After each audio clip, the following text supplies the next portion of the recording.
नमस्कार. कढई तापली, पांढरे तीळ स्वच्छ निवडून घेतलेत मी. ते टाकून घेतले, चांगले हलवून खरपूस भाजून घ्यायचे तीळ.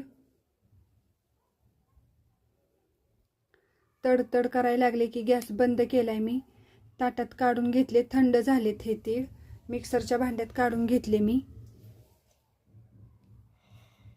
एकदा असंच फिरवून घ्यायचं आणि नंतर गूळ घालायचा.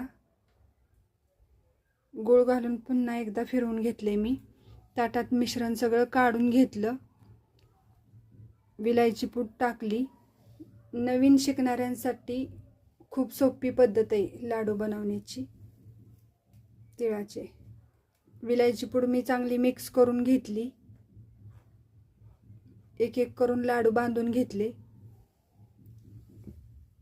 आज गणेश जयंती, गणपतीला नैवेद्य पंचांगणाप्रमाणे हा नैवेद्य दाखवायचा आहे तिळाचा. एकदम मऊ होतात.